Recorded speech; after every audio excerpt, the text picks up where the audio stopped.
उन दिनों गुरुदेव अपनी लकड़ी से बने हुए पादुका कठाव पहनकर हर दिन करीब 12 किलोमीटर पैदल जाते थे भुवनेश्वर शहर में भिक्षा संग्रह करने के लिए। जो थोड़ा बहुत भिक्षा मिलता था उससे आश्रम चलता था। पैसा का घोर अभाव था उस समय।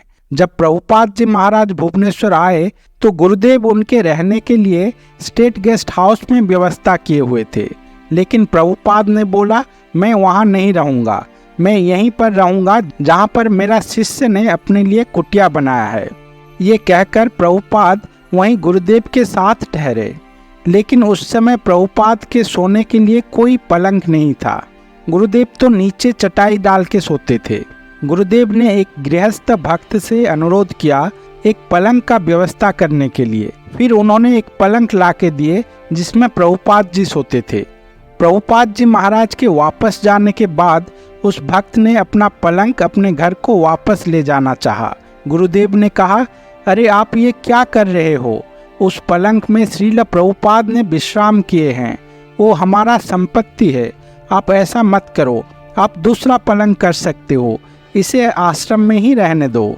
लेकिन उस भक्त ने नहीं माना।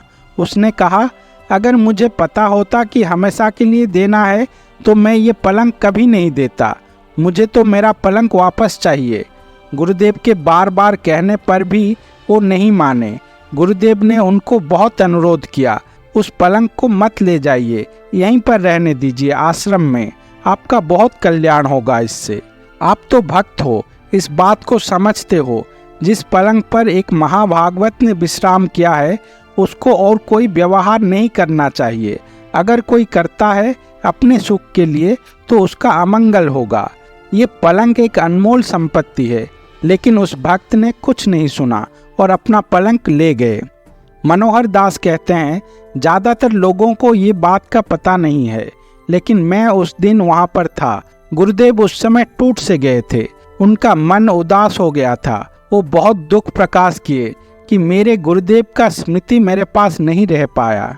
इन लोगों का चेतना इतना नीचे है कि ये एक महाभागवत को समझ नहीं पा रहे हैं, उनको अपने जैसे साधारण मनुष्य में गिन रहे हैं। लेकिन गुरुदेव क्या कर सकते थे, वो सब कुछ सह गए। शुद्ध साधु भगवान के अपने जन होते हुए भी एक साधारण मनुष्य का जीवन जीते हैं ताकि वो हम जैसे साधारण लोगों को शिक्षा दे सके। दूसरे भाग में हम श्रील प्रभुपाद की भुवनेश्वर धाम में एक और अविश्वसनीय लीला लेकर आएंगे जो उनका स्थिति को दर्शाता है। हरे कृष्णा।